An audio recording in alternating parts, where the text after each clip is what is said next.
it not only grades it right away for you, but you're writing the question. So it's coming directly from your instruction. I mean, need I say more? It's just like, it's excellent. I mean, whoever thought to use a Google form as a quiz is a genius.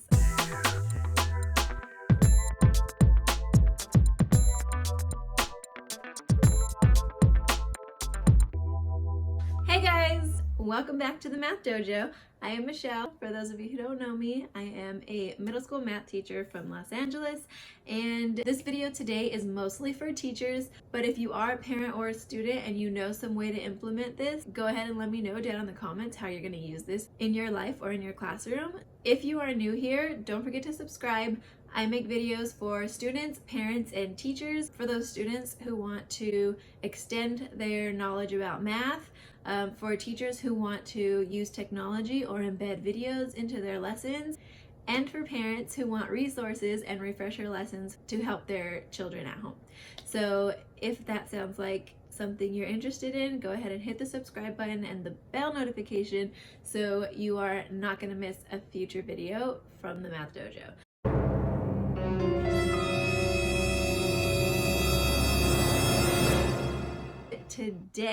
Today, we are going to assess students and to provide feedback to them. Automatically, it assesses them, it grades it for you, and it's all done through Google. It was life-changing for me. If you're into assessing students, like hopefully you are, it's awesome. For middle school and high school teachers, you have over 100 students, and it's hard when you're giving them assessments to grade them all right away. So this is great for online learning, how to get it graded for you. I don't know why I'm whispering. I feel like it's a secret. It's revolutionary. Okay, let's jump into the video. How to assess your students, quickly provide feedback, and get it in your gradebook fast with the click of a button. Let's go. All right, I am going to start first here in my Google Drive, and I'm going to open up a new Google form. So I can go here to these dots on the side, scroll down and go to the Forms button here. So you can choose from these templates up here, and there's more if you click here. So you can either start a new form or you can click on these templates here. I'm going to go to this one since it's an assessment already made. So if you wanted to change this theme, you go up here to the Customize Theme button, and if you click on that and you click on Image Upload, you can upload an image. There's a bank of images here, or you can upload your own. Before I do that, if you go into a Google slide and the dimensions are 16 inches by 4 inches, and this is a perfect size to fit in that customizable theme. Whatever you want to write in your header, you can do that, and then if you just go to File and Download as a PNG, and you can insert that into this. So I'm going to go back to Customize Theme, upload an image, and now click and drag into the upload box. You can always upload it from your desktop, but you can click and drag the picture that you want, and then just click Done, and it's going to change that theme for you up at the top. If you don't like it, you can click Command Z and it'll go back, but it also has these theme colors. It has purple or just all of the colors from the theme. So this, you can choose one of those, and then down here you can change your background color. So I'm just gonna make it like that. Your font style I usually keep as basic. Okay, so once you do that, you go to Settings. I'm just going to go through all the settings. For general, I don't need to collect their email address. I'm gonna restrict it to my school's users. Limit to 1 response needs to be clicked if you're going to do the automatic importing, which I'll show you in a minute. Edit after submit, no. Okay, so those are all okay. You can show the progress bar at the bottom if it's a longer quiz. It's something that you might want to have for your students. Shuffle question order, I don't usually do. So this is what's important. So make this a quiz needs to be selected. You need to release the grade immediately after submission unless you have if you're using this for a writing assignment or an essay or some kind of a longer question where you're going to have to check their responses. So the respondent can see their missed questions, their correct answers, and their point values. Always check those three. And then, yeah, you have to have that immediately after submission button. So I'm going to save all of my settings. So now to get started, you can change the name of your assessment here. So in this assessment, I am going to do adding and subtracting integers. Okay. I'm not going to really write a description. You can write a description. The first question, though, I always write, what is your name? I make it a short answer. So here is the drop down. It's either a short answer, a paragraph, multiple choice, any of those. So it's a short answer, but I make it 0 points and it is required here. It's always good to have that. So then right here, you add another question. On this sidebar here, this button, you add another question. This is to import questions, to add a title and description to that question, add an image. So this button is really cool. I'm going to show you that in a second. You can embed a video into your questions and then add a section here. So the question number 1, I can say like -2 plus 5 equals blank. And then again, I'm going to make it multiple choice, so you can click on your options. You can say it's going to be 7. You can add another option, and you can put -3. Another option can be +3, and another option can be -7. You can add as many options as you want. I usually do 4. And then you come down here to your answer key, click on that, and then you choose which answer is correct. So I would choose 3.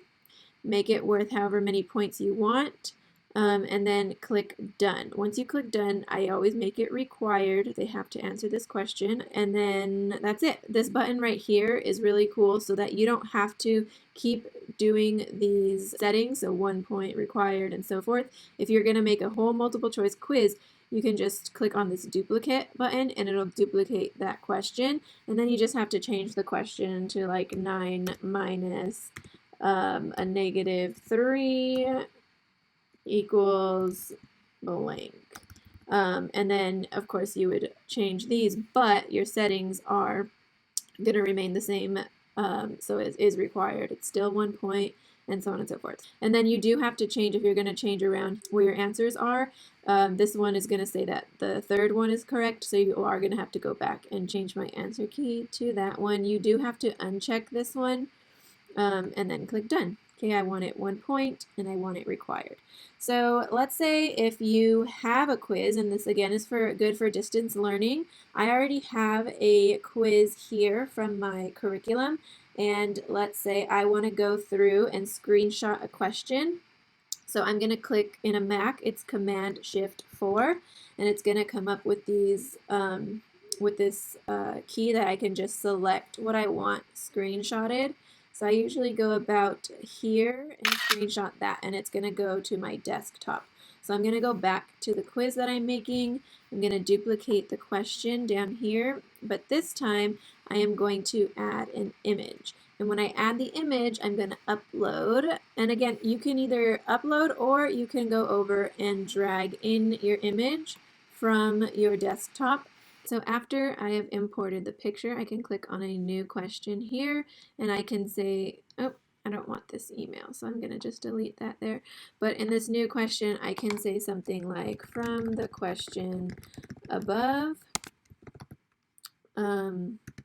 choose all answers that apply.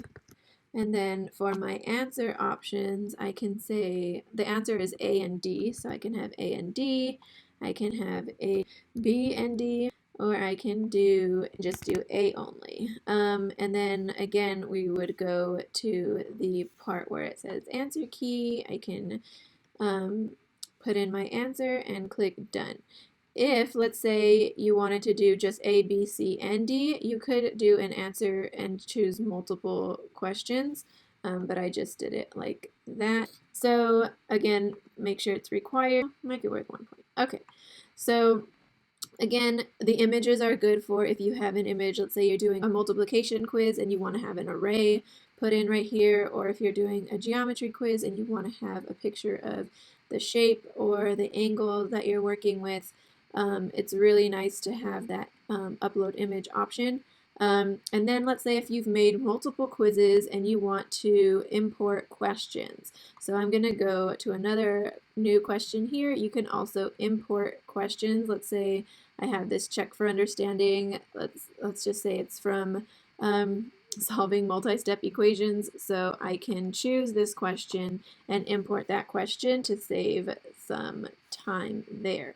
There's tons of things that you can do. But what I did want to show you was if we added a question and it was not multiple choice. So let's say we chose the short answer. Whatever you choose for your short answer, it has to match what the students are going to write in exactly. Let's say you put -9 plus 5 equals, and then you want them to write in their short answer. But let's say they put a negative and a space and 4. Let's say that's how you inputted the answer. If they don't put a negative and a space and 4 like you put, then their answer would be wrong. So a lot of times I put multiple ones, so I would put negative space and 4, then I would just put a negative and a 4, then I would put a space -4. Maybe it's a -4 space, just in case they hit a button or they accidentally put a space or something, that they are going to include all of those answers as correct answers. So you're going to mark all other answers incorrect, and if you want to add feedback for their answer, you can write in here like great job or anything, but I'm gonna write 1 point and click done. You can click on this eye right here and preview how the students would see the quiz, and this is how theirs would look. They can see how much the value is worth up here, and then they would just click submit at the bottom, and here's the status bar right here. All right, and come back to my quiz. So I think we had, what, 1, 2, 3, 4, 5, 6, 7 points for this quiz. So in order to share it, here it's already saved to your Google Drive, and that's where we want to get it from. So you can send it via link. So I'm just going to copy this link, and you can paste the link into your Google Classroom. You can paste it and embed it into a presentation that you're doing, into an interactive notebook that you have for them. You can do anything. You can shorten the URL, anything.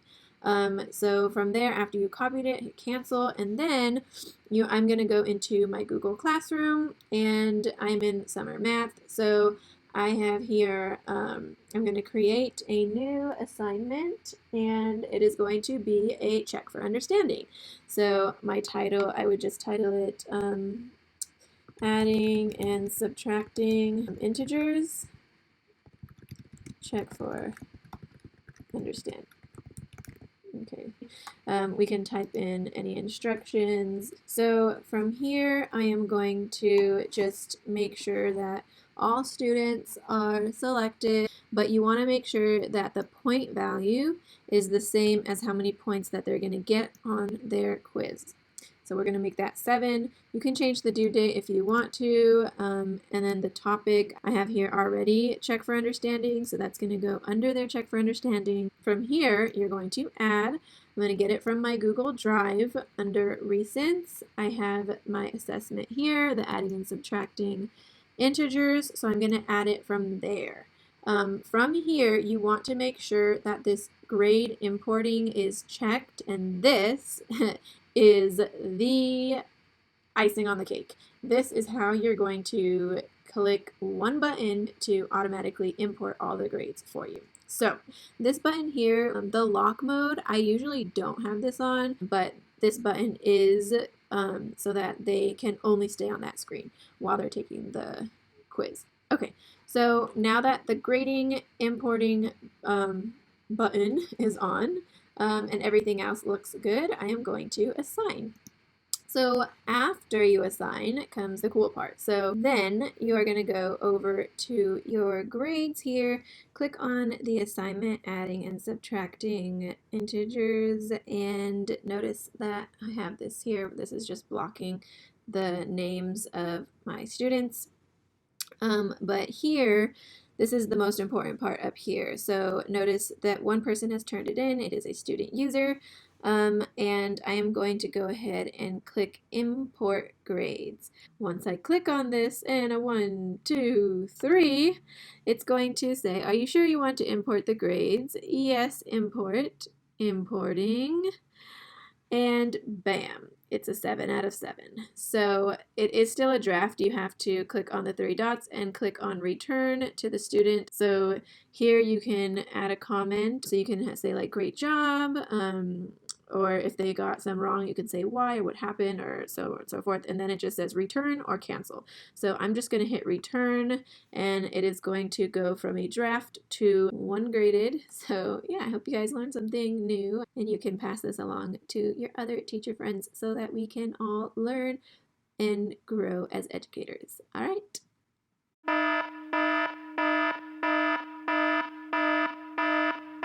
All right, so let's say you don't have a Google Classroom. You can go back to your Google form after they have taken the quiz, and you can click over to responses.